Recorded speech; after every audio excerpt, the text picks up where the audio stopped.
নমস্কার বন্ধুরা, সুপ্রভাত। আজকে আবারও চলে এলাম আপনাদের সামনে শ্রাবণীর কথা ও কবিতা থেকে। শ্রাবণী তো আপনারা আমাকে ভালোবাসেন বলেই আমি মাঝে মাঝে কথা ও কবিতা নিয়ে হাজির হই। তো আজকে শোনাবো, আমরা জীবনের পথে চলতে চলতে অনেক অভিজ্ঞতা সঞ্চয় করি, অনেক কিছু উপলব্ধি করি। তো আজকে শোনাবো সেসব উপলব্ধির কথা। অবশ্যই শুনবেন, হয়তো আপনাদের কাজে লাগতে পারে, আবার নাও লাগতে পারে। অবশ্যই শুনুন। প্রথমত, বন্ধুত্ব চিরস্থায়ী নয়। জীবনের পথে অনেক ঘনিষ্ঠ বন্ধুও সময়ের সঙ্গে দূরে সরে যায়। নিজের সঙ্গে সম্পর্কই সবচেয়ে গুরুত্বপূর্ণ। আত্মসম্মান ও মানসিক শান্তি বিশেষ সব সম্পর্কের চেয়ে মূল্যবান। কেউ কিন্তু পরিশ্রম দেখে না, সবাই শুধু ফলাফল দেখে। সফল হলে প্রশংসা, ব্যর্থ হলে সমালোচনা। তাই নিজের জন্যই পরিশ্রম করুন।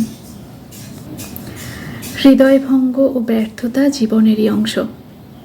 এগুলো এড়ানো নয়, বরং শেখার সুযোগ হিসেবে দেখাই শ্রেয়। বাড়ির মতো আপন কোনো জায়গা নেই। দুনিয়ার যেখানেই যান, মানসিক শান্তির ঠিকানার একটাই, নিজের ঘর। পরিবার ও অর্থই সবচেয়ে বেশি গুরুত্বপূর্ণ। বন্ধু, গ্ল্যামার বা সামাজিক মর্যাদা ক্ষণস্থায়ী, কিন্তু পরিবার ও অর্থ দীর্ঘমেয়াদে আপনাকে আগলে রাখে। বই কিন্তু আমাদের সত্যিকারের বন্ধু।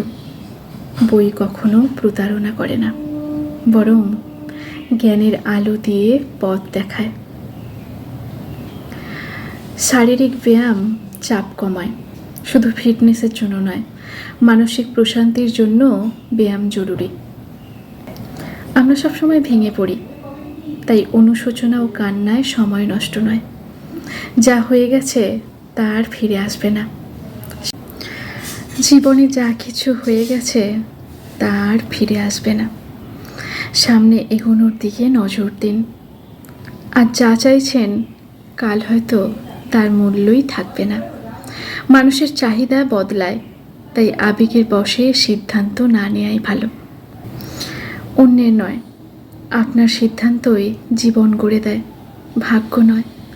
ভাগ্য নির্ধারিত নয়, বরং আপনার সিদ্ধান্তই ভবিষ্যৎ তৈরি করে।